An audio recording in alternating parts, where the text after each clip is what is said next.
good morning. Welcome. My name is Brenda Meller, and I am the host for this show, which I call Enthusiastically Self-Employed, where I bring on inspiring and educational speakers to help you as a coach, consultant, speaker, and or author. And today I have with me Kerry Dobson. Hey, Kerry, how are you doing today? I'm great. Thanks for having me, Brenda. Good. I am delighted to have you. And we're going to jump into the conversation here. But before we do that, Kerry, I just want to welcome our audience. If anyone is watching live, I would love it if you could drop a comment below and just say hi and where you're watching from. That's kind of like the mic tap. Like if we were in person, I would tap the mic and say, "Can you hear me in the back?" And the comments from the audience coming in lets me know that the live stream is working. It's one of the joys and the challenges of going live is anyone actually watching this? Like, did the live stream pick up in the background? So for anyone watching it there out in LinkedIn, on YouTube, or on Facebook, we would love it if you could drop a comment below. And while we're waiting for those comments to come in, Kerry, I know that you and I were talking in the pre-show, and I was trying to remember like where we crossed paths from. And it looks like you had come on one of my lives in the audience a few months back when I was hosting Michelle Raymond and Michelle Griffin. So the Michelle squared, so to speak. So shout out to the Michelle. I'll tag them in comments in just a second. But why don't you, for people that don't know you, I know we're talking today about scaling through group programs. And there are folks that are watching that may not be aware of who you are and what your background is. So tell us a little bit about what do you do, who do you help, and what do you help them with? Absolutely. And yes, it was through the Michelle Squared, who have been such a great community. Michelle's community is kind of where I really got my feet wet on LinkedIn. So I am super passionate about the power of groups. And that passion comes from my career where I led learning and development, and I've crafted and led over 100 group programs. And I've actually trained over 200 people to be great trainers. So I've spent a lot of time and effort in this space. And what I know for sure is when a group is crafted and led well, that's where we can create long lasting and impactful connections.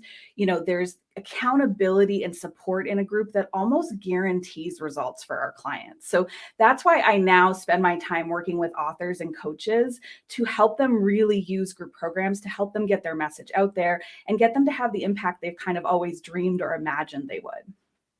That is awesome. And you know me, I'm like right in line with this topic. And as a course creator, as an author, and, even in coaching and consulting, sometimes you evolve your business and you're like, how do I get more engagement? And I love this whole topic of using groups to generate more engagement and support each other. And I think you even mentioned you're a part of Michelle Griffin's 365 community. Am I remembering correctly?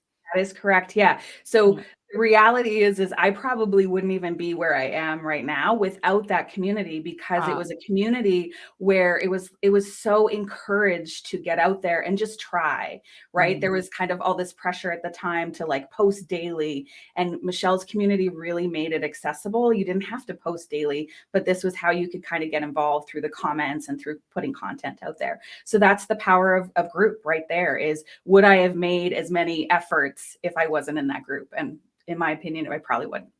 So you might not be here today if it wasn't for the group then, Exactly. Yes. right? Yes.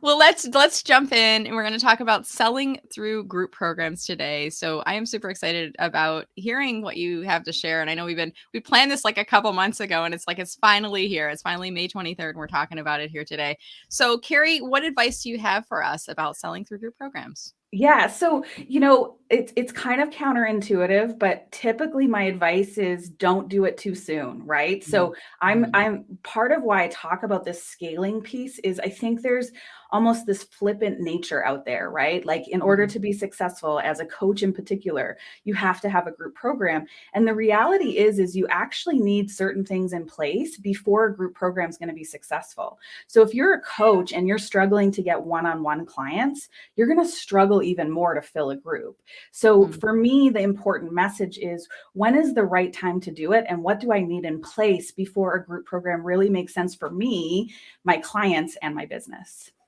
Okay, so that's a really important point because I think a lot of people are looking for that silver bullet. Like, what's the one thing that's going to get me to 10x my business and move me from 5 figures to 6 figures or 7 figures, whatever it is.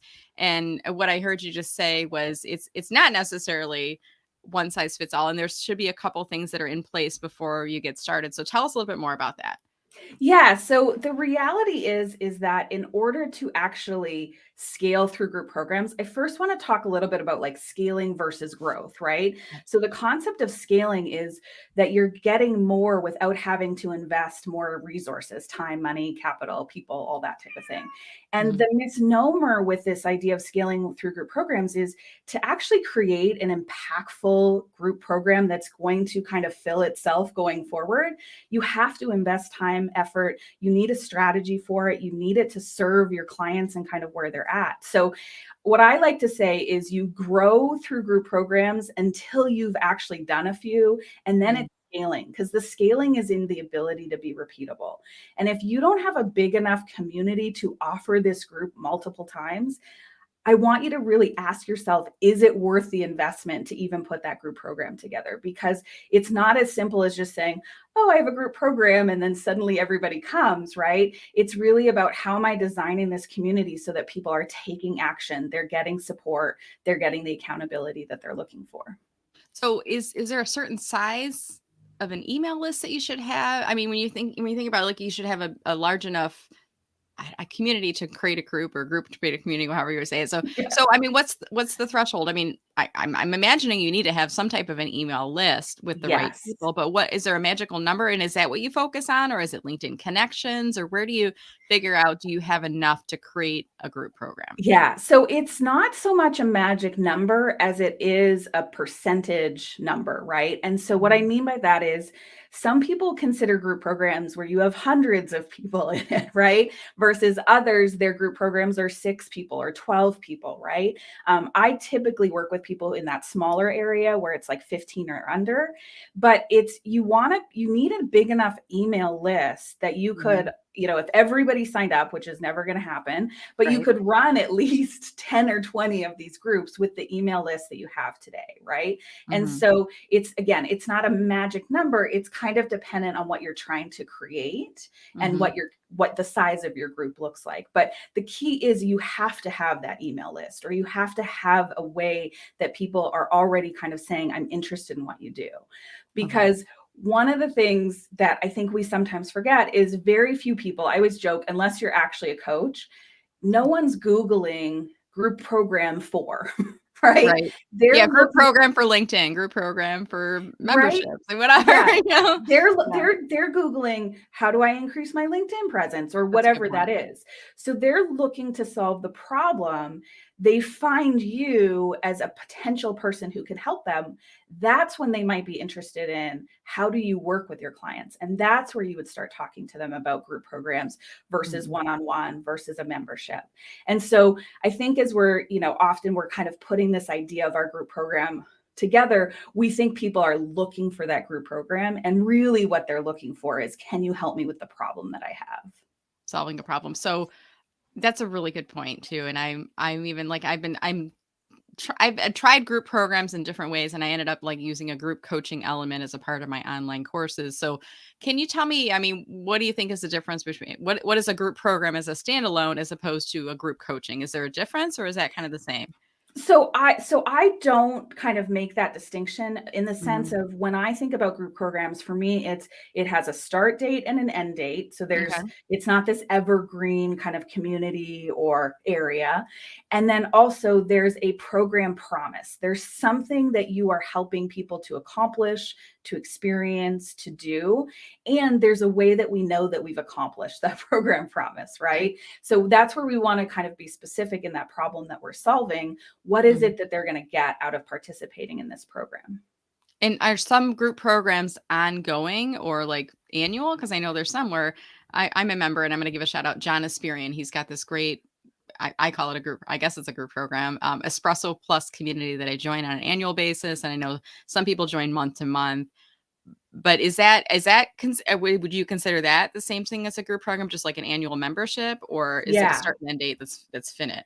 So for me, Mhm. there's like this difference between membership and this ongoing community that you're kind of managing, versus a group program where you've got a start date and end date, you've got groups of people together, and there's this program promise. So they can all be under the umbrella of groups. But for me, that's the distinction, because your strategy is very different. If you have an evergreen program that you have people joining every month, or some people who are, coming in annually, you have a lot of different people at a lot of different points in their journey, if you will, True. right? Yeah. Versus a group program that has a start date, an end date, and a program promise, you're dealing with people who are probably in more similar situations, right? They're struggling with the same problem, they have the same goal, they have the same desire to do something.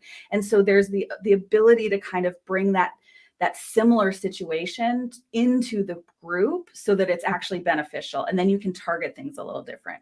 Versus a membership, you sometimes are dealing with people who've been with you for years versus True. the person who just started. And so how do you onboard them? What do your events look like? So it's the same kind of questions. It's just a different answer when you're looking at an evergreen membership versus a start and end date base group program. So I'm getting my head around this a little bit too, Kerry, Yeah. and I'm not a group manager, so pardon my asking these questions. You're like, that's No. not what it means, Brenda. But is a group program, I mean, could you say it's similar to a course, but a course might be recorded online, you're watching videos, you're doing homework, whereas a group program might be, I'm just making this up, 12 weeks. In week 1, we're covering X topic, and week 2 is a different topic. Is that, am I getting closer to understanding this? Yeah, and listen, let's be honest, this is my definition of group True, program, yeah, right? right? So Yeah. this is how I work with people. So it's not that, oh, this is a group program, this isn't. It's more Yeah. about kind of where can I help you, and where do I think there's such value. And the Mhm. reason I kind of focus on, that start date and that end date and that program promise is because that's what people are asking us for, right? Mhm. Is to help with certain things. The other thing that's really important is the support that takes place. And so this is where I think there's that difference between kind of an online course versus a program, is Mhm. what does the support look like? And I always kind of talk about, there's like this third entity, right? So there's you as the leader of the group, and then there's the participants, but then there's the community or the group around it that you're Mhm. helping to facilitate, you're helping to create, and you're helping to kind of keep it safe and a container where people can be more vulnerable, can be more courageous, can be more bold in taking action because they've got the support of everybody around them. Versus Mm. sometimes when we're in that online world, it's just us, and I don't know Right? about you, but that can be harder to complete and actually do things. Versus when I've got somebody who's going to ask me next week if I did what I said I was going to do, I'm Mhm. suddenly a little bit more bought in and more likely Right. to do it.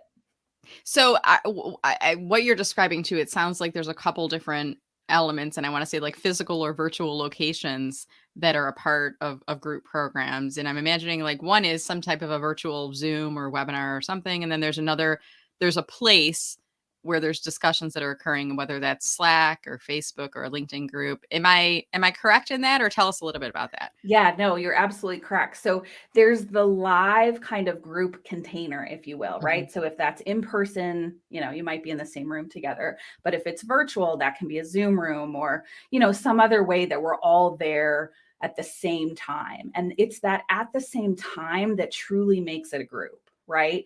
Mhm. Versus how are you staying in contact kind of through in between sessions or after the program ends. And so it's a question I often get asked is, what should I be using? Right? Yeah, Like, right? 'Cause that's I was gonna say, I mean, yeah, and I've even yeah, had, like, some people, like, say, "Let's jump on WhatsApp." I'm like, "I don't use WhatsApp." If I sometimes I'll download it for a client and then I delete it off because it's like, "One more thing, Carrie," but yeah, and then some people don't get Slack, and some people aren't Facebook users, so what's your answer to that one? yeah. So my answer to that is go where people already are, because Okay. it's a friction point to make someone go somewhere else, right? So this is the biggest struggle with things like Circle and Mighty Networks. Not those are fabulous tools, but you have to make it worth so much value for people to get through the friction of going to another place, right? So Mhm. that's where, a WhatsApp group or Facebook groups really benefit, is because people might already be there, depending on who your client is, right? Yeah. And so doing it wherever they already are just is one less kind of obstacle to them engaging, because the Mhm. reality is that for most of us, we're in constant contact in all these different places. And so what is going to be enticing enough to kind of make them want to say, I want to stay engaged with this group kind Yeah. of throughout the program and beyond? That's a good point. And do you recommend, like, as part of your group program, you talked about having a this live virtual component like a Zoom or something, and then we talked about having a like a chat room or a discussion board or something that we're going to. Do you think it's a good practice to allow people to stay in the discussion board after the end date, or do you kick people out? What are your thoughts there? Yeah, so part of this is answering the what's next question. So Mm-hmm. here's the reality. Many of us join group experiences and are disappointed in the results. So Yeah. when we end up in a group like you were talking about that really serves us, continues to provide value to us, it's something that we want to stay engaged with. And so that's why at the end of your group, if you've crafted well, you've led it well, people are going to be saying what's next. And Mm-hmm. so what you can do is you can decide, or you can work with those in the group, what does that look like?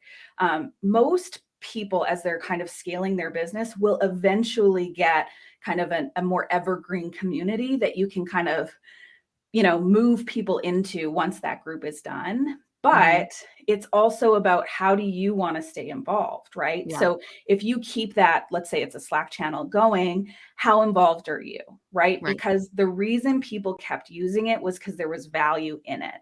And if Well, that because you're value driving goes it too, away, I would imagine. You're yes. the leader of the group, right? Exactly. Mhm. And you're, because you're scaling, you've got another group coming and another group coming. So what is your ability to kind of keep managing that versus kind of putting them into a membership program? And Mm. again, we're scaling. So this isn't all happening at the same time. So maybe those first, 3 or 4 groups that you have, you might kind of keep that channel open until you're Mhm. able to kind of say, I've got enough of a group here. Let's do a membership, or let's do an advanced group program where they get Okay. to have that same support, but it's now we're kind of up leveling what we're talking about and what we're doing. So what I'm hearing you saying is maybe we consider keeping the group open, but it's for the people who've gone through that cohort together, and then letting them know that you'll still be available, but you just won't be in the group as much, but they can continue to communicate. So it's kind of like the party's not over. You don't have to leave, but Yeah. I got to go get the appetizers ready for the next round, right? I got to like, Exactly. right? Yes. Yeah. And Mhm. what you'll find is, if your group program is kind of a longer duration, Yeah. people have been vulnerable, they've had success, they're going to want to keep it going. So what you need to do kind of to keep that going will be less than what it was at the beginning. So Okay. it all depends on your group, and kind of typically what happens is there's 1 or 2 people who are like, I'm not leaving. Right. So Right. they kind of take over and they kind of say, okay, I'm going to help maintain this. It's interesting that that happens in all groups. There's a dynamic, and somebody will say, okay, somebody needs to be the leader or set the date or do the things. And then the person steps out. And I don't know about you, Carrie, but I'm one, like, I will step up if nobody else does, but I would always like wait to see if somebody else, and there's always like one person or two, they're like, well, I'll do it. I was at a PTO meeting at my daughter's school, and they were looking for volunteers to run the party, the end of this school party. And I'm like, I don't really want to, but I will if nobody else. And there was 2 ladies who did. I'm like, okay, good.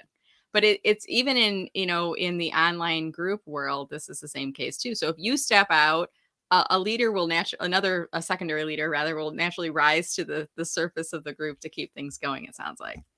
Yeah, so Yeah. for me, that's a really big indicator that that this is a great group, because Yeah, that's if true. people don't kind of step up, it's like, okay, they probably haven't gotten the value that they thought they would out Mm, of this. So, there's little kind of like indicators that we don't really talk about, but people kind of mhm, becoming best friends in group programs where they're talking outside of the group. That's a really good indicator that you've done something really well. You've created a great container. Having somebody who's willing, or a couple people willing to kind of say, I want to keep this going, that's another indicator that something's gone really well here, and how you design the group to mhm. kind of create that community, create that connection, it's working. So I gotta ask, because you're talking about different technologies and things, you're like, you figure out where people are. What do you use? Do you use Zoom? Do you use GoToMeeting, Google Meets? What do you use? And then what do you use for your online community? Do you Yeah. use Slack So or WhatsApp or? Yeah, so I use Mhm, Zoom. I have the mhm, the paid version of Zoom. So it gives me okay. the ability to have breakout rooms and kind of do all the things that I want to do Mhm, when I'm online with a group of people. In terms of the group, kind of where we show up, I have used LinkedIn groups before, but it's a challenge because of how LinkedIn kind of does their groups. What mhm. most people kind of say is Facebook still has the market for Yeah. groups in terms of maintaining it. That said, there's a lot more people who are in the same boat that I am, which is I'm not on Facebook, right? So True. Right. Yeah. right? So this is where I think the mighty networks and circles are trying to kind of fill that gap Mm. is let's give you that functionality, but let's also have it be a paid version so you can truly kind of make that community your own. The only problem you have is how do you create enough value in that other system, right? That mighty Mhm.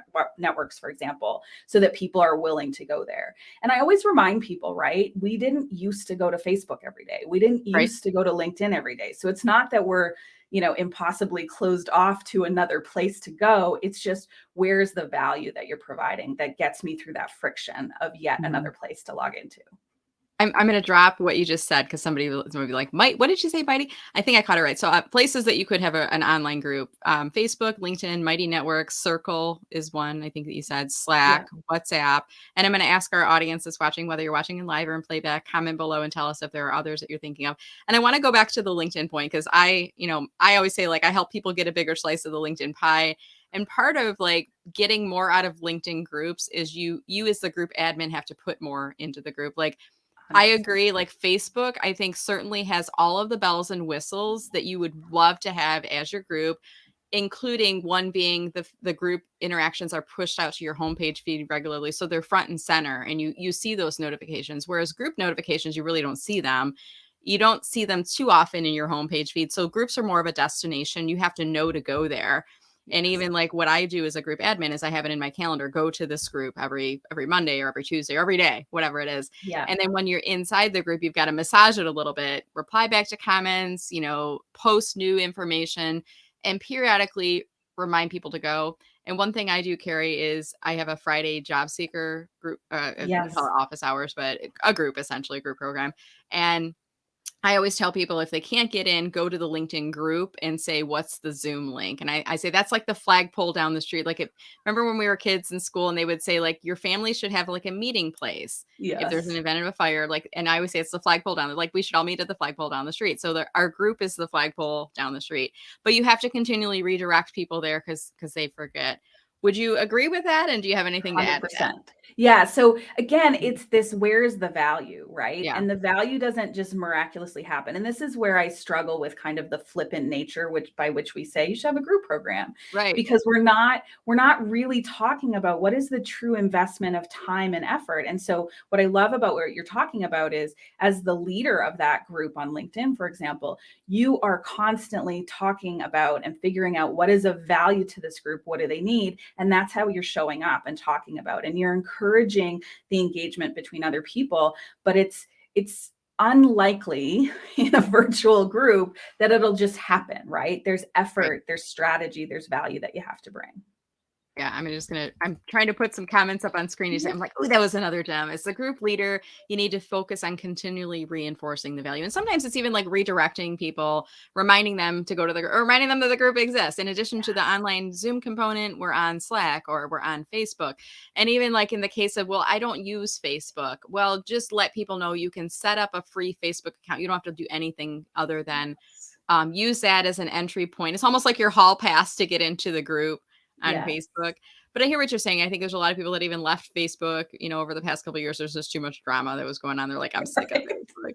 But listening, I mean, do you poll your group members and ask them like where do you want to meet, or how do you figure out which community to use for that? Yeah. So one of the things that you kind of need to really know to have a successful group program is your client, right? And Mhm. so whether that's actually polling them or having enough conversations with them or you've worked with them enough, you know where they're showing up already, right? And so Mhm. part of that is really helping them, helping you to understand where they're at. And for those few that might not be in that same place, is just working with them to figure out kind of, hey, where can you go?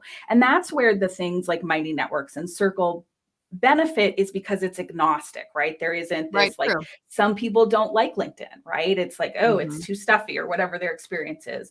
Other people don't like Facebook. There's too much drama, whatever it is, right? So it's about helping the people that might not already be there, the kind of the few scragglers, understand the value that they'll get by Mhm. being part of the group.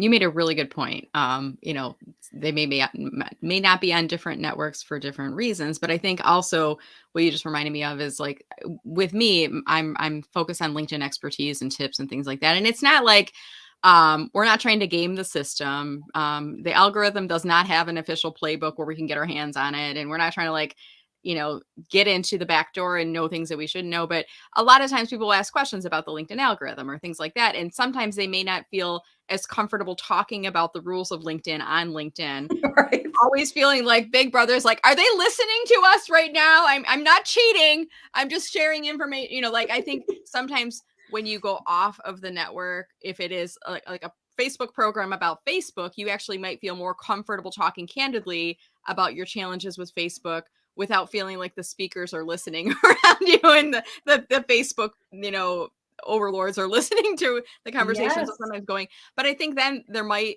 sometimes be a challenge of like, let's go on Mighty Network. And I'm like, oh, another network? Are you kidding me? I'm done. I can't do another one. Absolutely, Right? right? And so this is where, for me, part of this is why I like the smaller groups. Yeah. I really believe that an enrollment conversation is really important to set the standards, kind of Mhm. this is how we show up, this is where we're hanging out, to identify what some of those hurdles might be ahead of time, right? And Mhm. so, for example, if someone has that reaction, talking to them about kind of what they'll get out of Mighty Networks. And like, True. one of the things that I love to kind of include if you've got somebody going somewhere they're not used to is, do you kind of have an additional session for anybody who's not familiar with the platform that you're Yeah. asking them to use, to get them comfortable before the group even starts, right? So Mhm.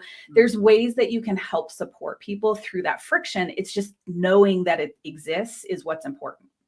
I love that. You just gave me another idea too. Like you could even have as one of your first group program live sessions, like an introduction to Mighty, and you could show it up on screen and Exactly. demonstrate to people how to set up a free account and walk them through that. Speaking of questions, I want to shift gears and see if our Yeah. audience has any questions. And we're here today talking about selling through group programs. We didn't even get to the whole pricing element. And I'm curious if anyone's going to ask that question, how much do you charge or how do you know what to charge? So I'll wait to see if our audience does. If not, I might ask that question in just a few minutes, Kerry. But I wanted to pull up. We've had a couple of questions and comments that have been coming in. And I do see, first of all, we gave Michelle Griffin a shout out. It's kind of like when you say either of the Michelle's names, if they are online and awake, because Michelle Raymond is in Australia. You got to give her a Exactly. pass on that. If they are online and awake, they'll typically get the notification and they will come in. So thank you, Michelle. And Michelle Yes. Griffin, feel free, by the way, if you want to drop your link to your 365 creator community. I'm all about sharing resources, so feel free. I do have a question from Jeremy. Hey, Jeremy, good morning and welcome. And Jeremy is asking you a question, Kerry. What's your take on a group collaboration program? What do you think?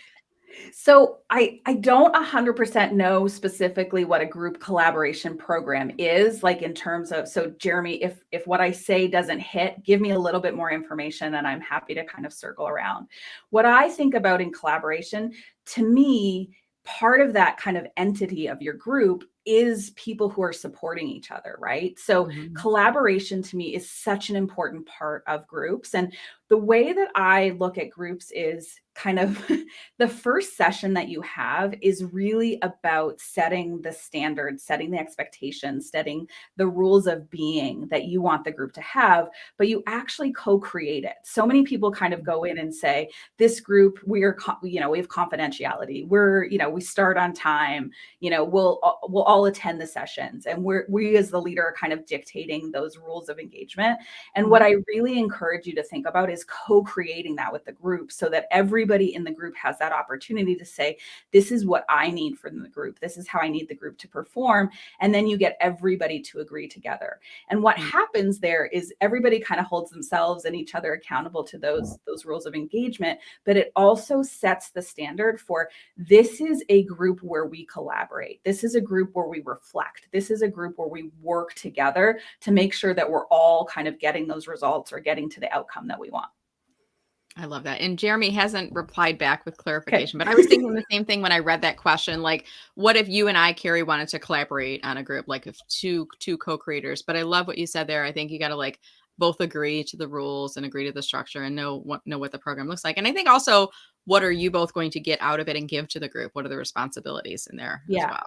Yeah. Absolutely. And I encourage, like, I think it's so much more powerful when you co-facilitate a group, right? Mhm. There's that ability to kind of, tag team. There's ability to have somebody support while you're talking, someone kind of managing the comments. There's a real Yeah. technical aspect to it.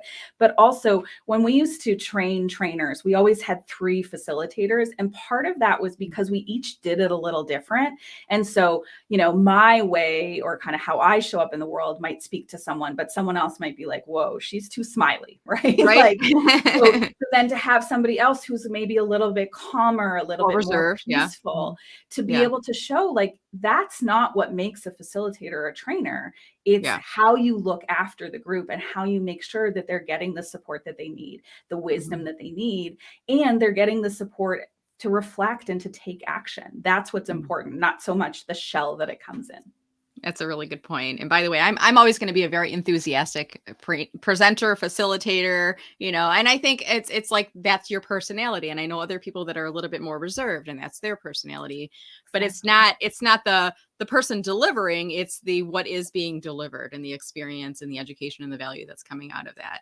Yeah. So I see a couple of people like Meryl who are now talking about some LinkedIn groups. And by the way, Meryl, feel free if you want to put the link to Sufit's group inside the comments. She runs, and it's amazing. I don't know how many people she's got, like tens and thousands, maybe even hundreds of Huge. thousands. I'm not sure. It's a Yeah. huge group. It's called LinkedIn Step into the Spotlight, and I think it's both people in the speaking community, presenters, and I know she'll showcase and kind of spotlight people that are in the group as well. But and by the way, anyone watching, if you're aware of other groups that are really active and that you're getting value on LinkedIn, feel free to drop their links in the comments. But we're here talking today about scaling through group programs, which are different than LinkedIn groups, because LinkedIn groups can almost be a little bit of like the Wild West. And everybody may run them a little bit differently. They may be active. It might be a ghost town. It might be, a little in the middle on there. But we're talking about scaling through group programs, and Kerry's given us so much advice about even like starting small and then replicating the process and having a start and an end date and delivering value in there. Now I got to ask the question because nobody else is asking the pricing question yet. There might be somebody who's listening to this, watching this, Kerry, who's like, okay, I want to do a group program. I've been thinking about it for a while. So how do you come up with pricing? What are your thoughts there? So I would say that's also the wild, wild west. If Mhm. you do any kind of research to kind of say, what should I charge for a group program? Yeah. You'll get so many different answers. And so my response to that is you need to really take a look at what are you doing with them? What is that program promise that you're giving them worth to them? Okay. It's funny. I think there's this kind of assumption that if it's a group program, that automatically means that it's going to be cheaper.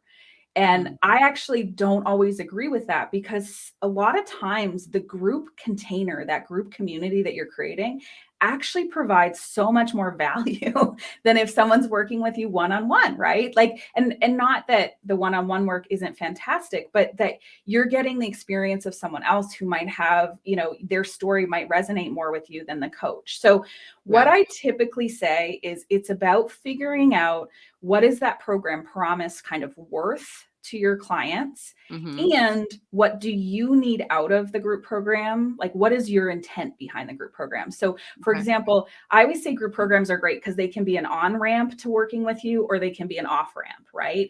And I like so that. if Yeah. if it's an on ramp, you might be kind of saying, okay, I'm going to make it a little shorter. I'm going to make it really targeted. And I want to make it very accessible when it comes to kind of how much it costs, right? Mhm. So you might say, I'm going to do that kind of at a lower cost versus kind of the answer to my what's next once I've worked with someone or they've read my book and they Mhm. really want to kind of engage with my community. That might end up being a higher price point. I think about the masterminds, which aren't always, they don't necessarily have the end date and this, start and end date Yeah, kind they're of. kind of similar as a mastermind, similar to that, or So the outcome of a mastermind can be similar Mhm. is what I think about, right? So typically a mastermind is like a longer investment. So it might be that you kind of sign up for a year or 2 years, right? But there's times where you can kind of come in and out of it. But why I like to think about masterminds is the value of the mastermind is truly in the people in the room,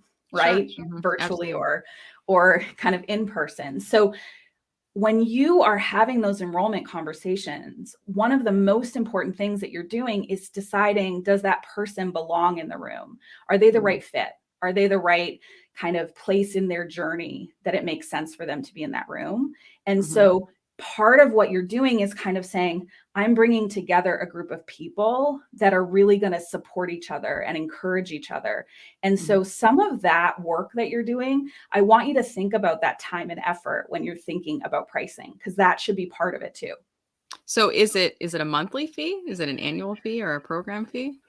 So there isn't a right answer Mhm. for it. Okay.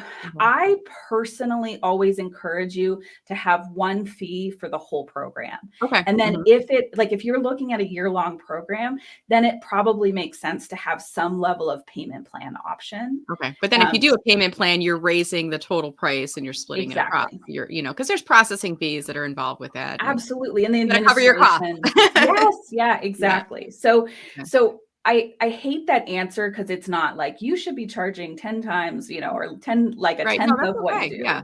do. But it really is dependent on, how much time, what are they getting out of it? Can you truly kind of deliver on those results? Like it's all those things. But to kind of put it, bluntly, I've seen $0 group programs Yeah. all the way up to 10,000, fourteen Wow. thousand for Okay. those longer ones, right? Yeah. So it is kind of dependent on what are you doing with your clients and what are Mhm. they getting out of it. Well, I feel like I have a million more questions for you on this, Kerry, but I want to be respectful of your time. And I also want to throw you some love here. So I'm going to pull up your website as I ask you this next question, which is, can you just tell us, I mean, so much value and obviously so much insights that you have to offer here, but tell us a little bit about what are the products and services that you offer. If someone is interested in working with you, what is it that you offer? And as you're doing that, I'm going to pull your website up. So if there's anything you want me to pull on screen, just let me know and I'll navigate there. Thank you so much. So I always joke about the hypocrisy of I'm a one-on-one coach consultant that works with you on your group program. So I don't have my own group program specifically, partly because I don't have a big enough audience, right? So I practice what I preach, right? And as well, what I found is most people really want to focus in on their group program. It's kind of a little later in their process that they're open to kind of working within community. So that's what I do is I work with authors and coaches on Mhm. creating their own group program. And again, that's one that has a start date, an end date, and a program promise. So where I really help people is figuring out what that program promise is, and then what content, what activities, how often should I bring people together? What does this look like? Where should we have that discussion in between sessions? So Mhm. really helping them to kind of put together that plan and get their group program out into the world. And I see you have a link at the top that says schedule your complimentary group program strategy session, Kerry. So Yes. I know I have a friend who might be using that link sometime in the very near future. And I'll just encourage others. I'm going to drop that into the comments as well right now. If anyone Thank else is you. interested in checking that out. And it looks like this is linked with your scheduling tool, which is Yes. Yeah. awesome. I love when things are so easy to do on that. Right. So awesome. Yes. Well, go ahead. Sorry, I was just going to say, and really like, that I think sometimes we're scared to kind of book these free calls.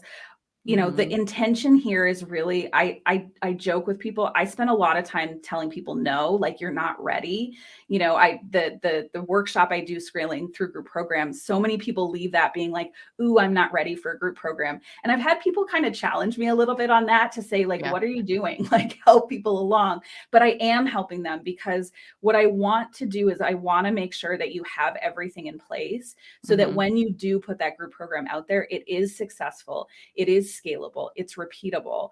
To me, the worst thing is when you have this fabulous group program and you have no one in it. That Yeah. to me like seems like such a waste. So, don't feel any pressure if you do want to book that call. I'm not going to push you into, working with me or having a group program. We're just going to have an honest conversation about kind of where you're at and if you're ready. Okay, awesome. Well, I'm, like I said, my friend is probably going to be reaching out to Love you it. to talk about that because she's been like kind of kicking this around and like, what should I do with it? I Yes. also want to pull up your LinkedIn URL because LinkedIn's my game, Gary, and I want to pull it up on Yes. screen and just ask the question: are you open to connecting with folks that are watching the show here today? Absolutely. So LinkedIn is where I hang out. So if Yeah. you do want to connect with me, LinkedIn is where to go.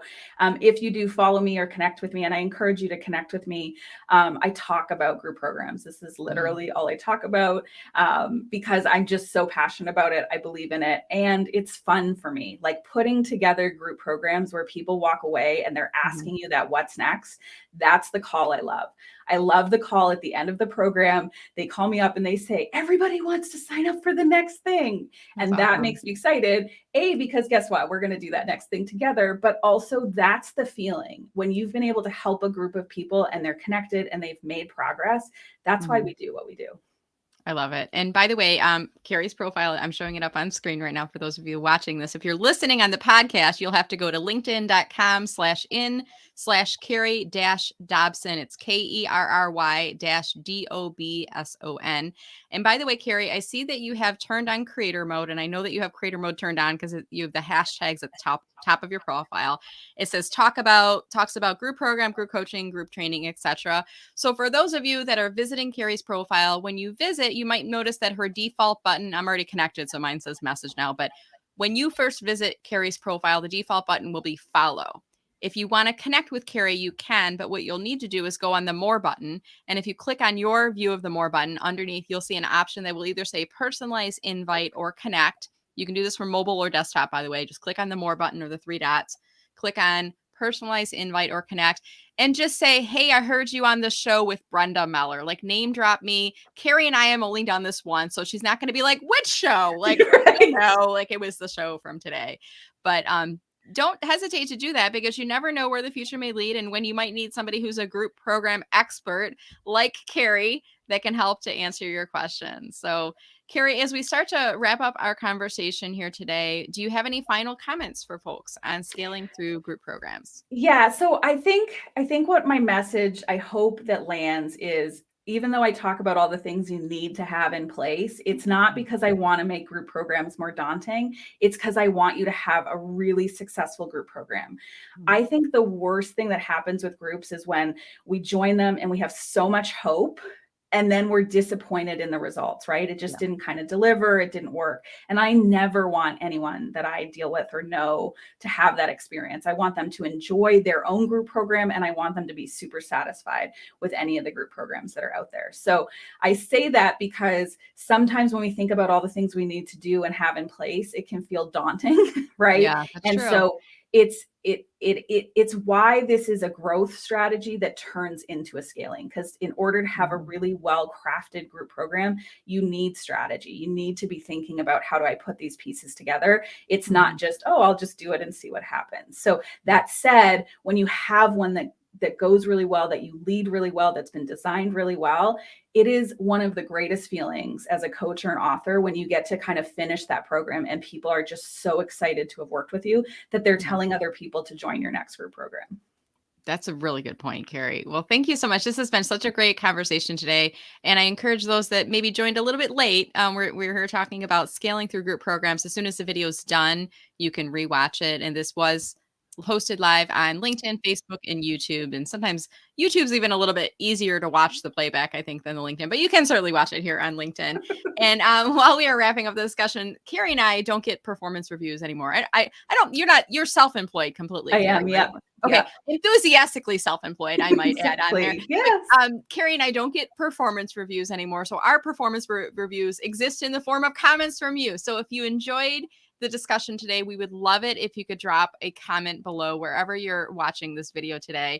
And then also, if you're watching this on LinkedIn, as soon as you're done watching it, you're going to see a little share button pop up at the bottom of the video. If you have not yet posted on LinkedIn this week, this month, hey, even this year, this is your opportunity to click on that share button and share the video along with others. You never know who you're going to help.